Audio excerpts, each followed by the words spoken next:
যুক্তরাষ্ট্র থেকে অবৈধ অভিবাসীদের বিতাড়িত করার পরিকল্পনার কথা আগেই জানিয়েছেন নবনির্বাচিত মার্কিন প্রেসিডেন্ট ডোনাল্ড ট্রাম্প। এমনকি এই পরিকল্পনা বাস্তবায়নে সেনাবাহিনী ব্যবহার ও সীমান্ত নিরাপত্তা নিয়ে জাতীয় জরুরি পরিস্থিতি জারির কথাও জানান তিনি। তার এমন সিদ্ধান্তে দুশ্চিন্তায় আছেন দেশটিতে থাকা অভিবাসীরা। তবে এবার অভিবাসীদের সুরক্ষায় বড় এক সিদ্ধান্ত নিল ডেমোক্র্যাট অধ্যুষিত অঙ্গরাজ্য ক্যালিফোর্নিয়ার লস অ্যাঞ্জেলেস শহর।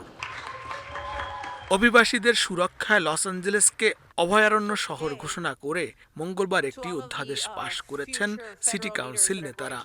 পরে কাউন্সিলের এক সদস্য বলেন, ট্রাম্পের সিদ্ধান্তের জেরে অভিবাসীদের ভবিষ্যৎ নিয়ে আশঙ্কার কথা বিবেচনায় নিয়ে এমন পদক্ষেপ নেওয়া হয়েছে। শহরের মেয়র এই সিদ্ধান্তকে সাধুবাদ জানিয়ে অভিবাসীদের সঙ্গে একাত্মতা প্রকাশ করেছেন।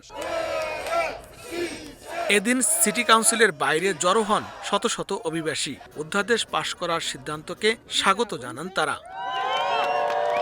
ক্যালিফোর্নিয়ার সাবেক গভর্নর জেরি ব্রাউন 2017 সালে অভয়ারণ্য রাজ্য আইনে স্বাক্ষর করেন। এতে বলা হয়, রাজ্যের কোনো বাসিন্দাকে তাদের অভিবাসন অবস্থা সম্পর্কে জানতে চেয়ে হয়রানি করতে পারবে না আইন শৃঙ্খলা রক্ষাকারী বাহিনী। এবার অঙ্গরাজ্যের শহর হিসেবে সেই আইন মেনে লস অ্যাঞ্জেলেসের নতুন পুলিশ প্রধান জিম ম্যাকডোনেলও ট্রাম্পের গণনির্বাসনের কাজে সহযোগিতা না করার প্রতিশ্রুতি দিয়েছেন।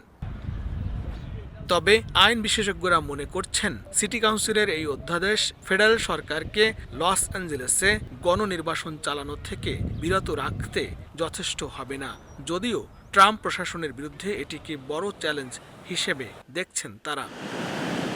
লস্কর আল মামুন, সময় সংবাদ, লস অ্যাঞ্জেলেস, যুক্তরাষ্ট্র।